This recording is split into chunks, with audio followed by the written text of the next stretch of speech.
Nakikilala na sa bansa ang benepisyong hatid ng stem cell treatment. Pero pakinggan mo to, George, kasabay na yan pinag-iingat ang palasyo ng Malacanang ang publiko sa mga taong nag-aalok ng stem cell treatment.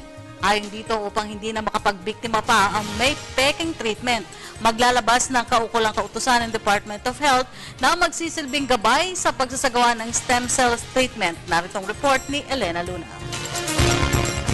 Nakatakdang magpalabas ng administrative order ang Department of Health kaugnay ng paggamit ng stem cell treatment sa bansa.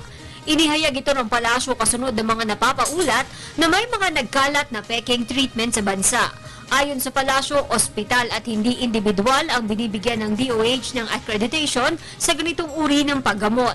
Ang ina-accredit po ng DOH ay mga ospital para po doon sa mga ganitong treatment. And come August 31, kailangan na po mag-file ng mga ospital nung kanilang accreditation requirements for them to continue to offer this treatment kung sakaling meron na po sila. So may accreditation process po yan.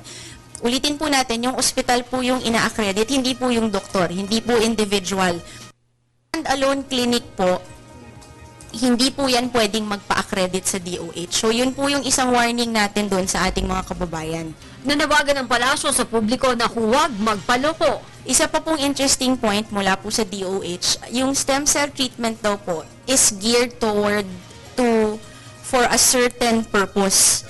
Yung mga sinasabi pong mga cure-all ay peke po yun. Wala pong ganong treatment that will cure all of your ills. Ipinaalala rin ng palasyo ang umiiral na guideline ng DOH sa stem cell treatment. Meron po tayo ng prohibited, yung galing po sa embryo at saka mga plant products. Meron po tayo ng restricted, galing po yan sa humans pero nakakaroon ng genetic manipulation. At kailangan po, yung mga produktong meron po niyan, kailangan po yan ng clearance mula po sa FDA.